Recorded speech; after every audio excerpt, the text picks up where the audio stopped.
I've dropped out of my PhD. How old are you? I'm 72. I'll be 73 in November. 72. And you're an OnlyFans girl. I am an OnlyFans girl.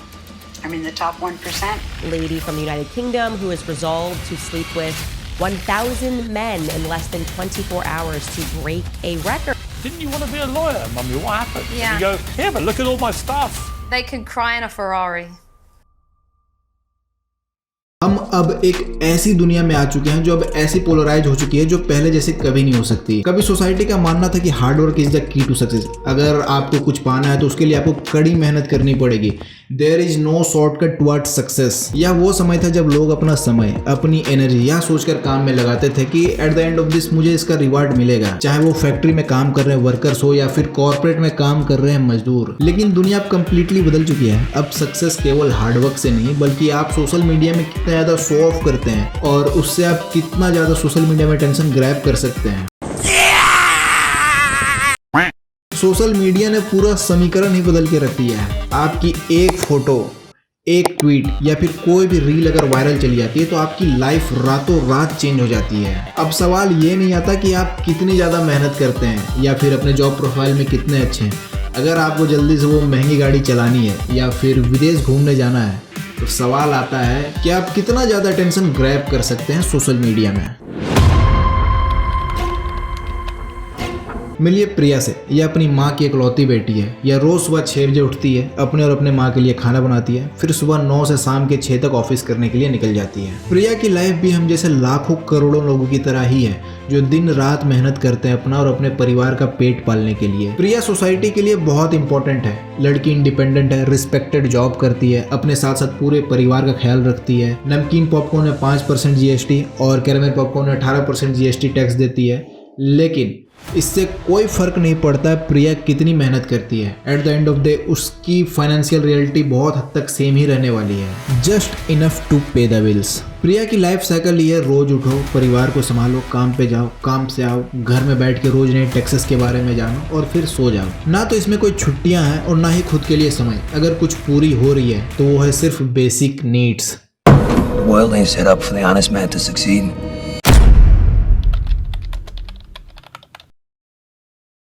$4 million? $4 million in a month?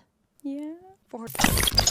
अब मिलिए Sophie से। Sophie एक 23 साल की लड़की है जिसने पिछले कुछ महीनों में अपनी पूरी दुनिया ही बदल के रख दी है। सोफी एक ओनली फैंस क्रिएटर है। जिन्हें ओनली फैंस के बारे में नहीं पता उन्हें बता दूं, ओनली फैंस एक ऐसा प्लेटफॉर्म है जो अपने क्रिएटर्स को एक्सक्लूसिव कंटेंट सिर्फ अपने फैंस को बेचने की सुविधा देता है और अपने एग्जिस्टेंस के केवल 4 से 5 सालों में ही $1 बिलियन इंडस्ट्री बन चुका है। सोफी बताती हैं उन्होंने पिछले 1 साल में 43 million is crazy.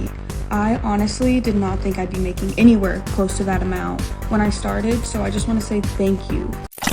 प्रिया की तरह अब सोफी को सुबह 6 बजे उठने की जरूरत नहीं है। उसे किसी को जवाब देना नहीं पड़ता। वो अपनी मर्जी से उठती है, अपने ओनली फैंस के सब्सक्राइबर से इंटरेक्शन करती है, उनकी डिमांड्स पे फोटोज और वीडियोस क्लिक करती है। जिसकी जैसी डिमांड रहती है कोई भी सब्सक्राइबर कुछ भी डिमांड कर सकता है फोटो और video related. I noticed that showing more skin got me more money.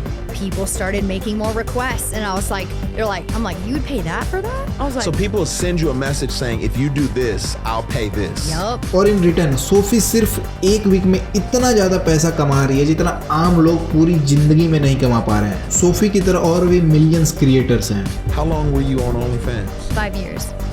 And how much money do you think you made in total? 14 million. I started an OnlyFans. I heard you made $1 million in a day. Yeah. As a teacher, I made around $42,000 a year. 42,000. Mm-hmm. What are you making doing OnlyFans? In about the last year, I've made a little over $2 million. ऐसा दूर से लगता है ना यार इनकी जिंदगी कितनी शानदार है यार। ना इन्हें डेली ऑफिस जाना रहता, ना इन्हें बॉस की डांट सुननी रहती, हमेशा महंगी गाड़ियों में घूमना, इंटरनेशनल ट्रिप्स करना, रोज क्लब्स करना। ऐसा देख के लोगों के मन में एक सवाल आता है कि क्या यह फेम सच्ची है? क्या 2 फोटो 4 वीडियो से लोग इतना ज्यादा पैसा कमा पा रहे हैं? So I'm living in a $3.4 million house alone. So my rent was like $16K a month. I was driving a Porsche, had super crazy designer bag. तो इसका जवाब है बिल्कुल सच्ची है। आम लोग ऐसी लाइफस्टाइल के बारे में सिर्फ सपने देखते हैं और ये लोग ऐसी लाइफस्टाइल जी रहे हैं भाई। बट इस फास्ट पेस्ड सक्सेस को पाने के लिए एक बहुत ही महंगी कीमत चुकानी पड़ती है। Or listening to your story and they're like, Dang, I could make that money. Oh man, it comes with the price of your soul. come on. The price of fame that OnlyFans gives you in return of financial freedom is lifelong emotional and psychological trauma. In models की सफलता अब केवल पैसों तक सीमित नहीं है, बल्कि इनकी पूरी पहचान ही OnlyFans पर निर्भर हो चुकी है। Walmart, the grocery store, and people will stop me. Sometimes people will try to stop me like with my kid, and you know, I don't really, I just try to keep going, kind of ignore it, but इन्हें हर वक्त perfect दिखने की जरूरत है, हर trend में शामिल होना जरूरी है। मोस्ट ऑफ द मॉडल्स के घर वालों को जब पता लगता है कि वो OnlyFans में कंटेंट क्रिएट कर रही है तो बहुत से लोग उनसे रिश्ता तोड़ देते हैं। And my mom's like what? And Googles me, and I'm like, Oh, wow. it was the most embarrassing thing ever. But then like my mom cut off contact with me because I then moved to California. यह एक ऐसा चक्र है जहां खुद को बिकाऊ बनाने के लिए लोग अपनी असल पहचान खो देते हैं और बन जाते हैं तो बस एक। As the media reports put it, she was outed as a performer on OnlyFans. And of course, the word outed is doing a lot of work here, so is the word performer. She is a prostitute.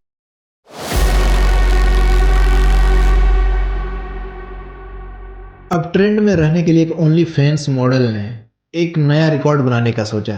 Young lady from the United Kingdom who has resolved to sleep with 1,000 men in less than 24 hours to break a record. Are you still planning to do what I've called the 1,000 man challenge? The man challenge. Definitely. Yeah. मजे मजे में तो इसने record बना भी लिया, but उसके बाद Feeling. I don't know how to explain it. Like, it's not like just having to someone. yeah. Just one in, one out. Like, it feels intense. Like more intense than you thought it was. Sorry. Yeah. Wow. Like obviously I could just say don't, but like it doesn't even give a depth to what you pay for in price. Like it's not just your soul, man. You pay for it in your thoughts. You pay for it in your body.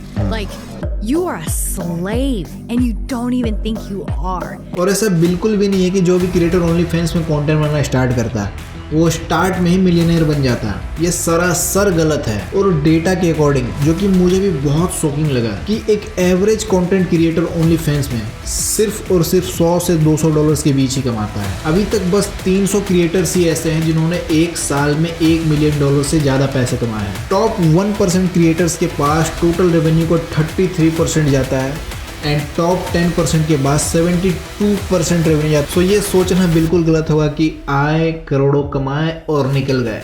घिसनी तो इसमें भी पड़ती है हुई। आज के समय में OnlyFans one of the most talked about platform है, इसमें कोई शक की बात नहीं है। सामने से तो बस यह एक subscription based content sharing app है, बट अंडर द टेबल एक ऐसा मॉडल लाया करता है जो पूरी सोसाइटी को रीसेप कर रहा है। They were teachers by day and OnlyFans stars by night. How old are you? I'm 72. I'll be 73 in November. 72. And you're an OnlyFans girl? I am an OnlyFans girl. I'm in the top 1%. That's impressive. It is impressive. I impress myself every day. 2016 में एक British entrepreneur द्वारा थोड़ा सा twist करके YouTube और Snapchat के model पे बनाया गया यह प्लेटफॉर्म आज हर देश में चर्चा का विषय है। हर सिविलाइजेशन इससे परेशान है। But there is one good thing about it. Yes, OnlyFans में भी एक अच्छी बात है, बस कुछ लोगों के लिए ही है।